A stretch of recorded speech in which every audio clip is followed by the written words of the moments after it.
बाईला ना सतत पुढे बघण्याची सवय लागलेली असते. कारण रोजच्या आयुष्यामध्ये शारीरिक पासून मानसिक पर्यंत असंख्य अडचणी येतच असतात. त्या मागे टाकून पुढे जाण्याची आपल्याला इतकी सवय आम्हाला इतकी सवय लागलेली असते की त्यामुळे थांबून राहता येत नाही.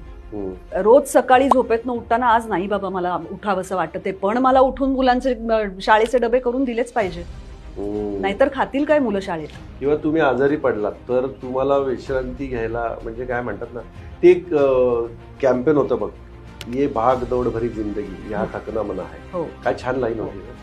पण ते काही प्रमाणात तसंच आहे. म्हणजे प्रयत्न केला जातो लवकरात लवकर मी बाहेर कशी पडीन ह्यातून, मला अजून 2 दिवस आराम कसा मिळेल हा प्रयत्न नाही केला जातो. त्यामुळे महत्वाची गोष्ट म्हणजे टाइम मॅनेजमेंट.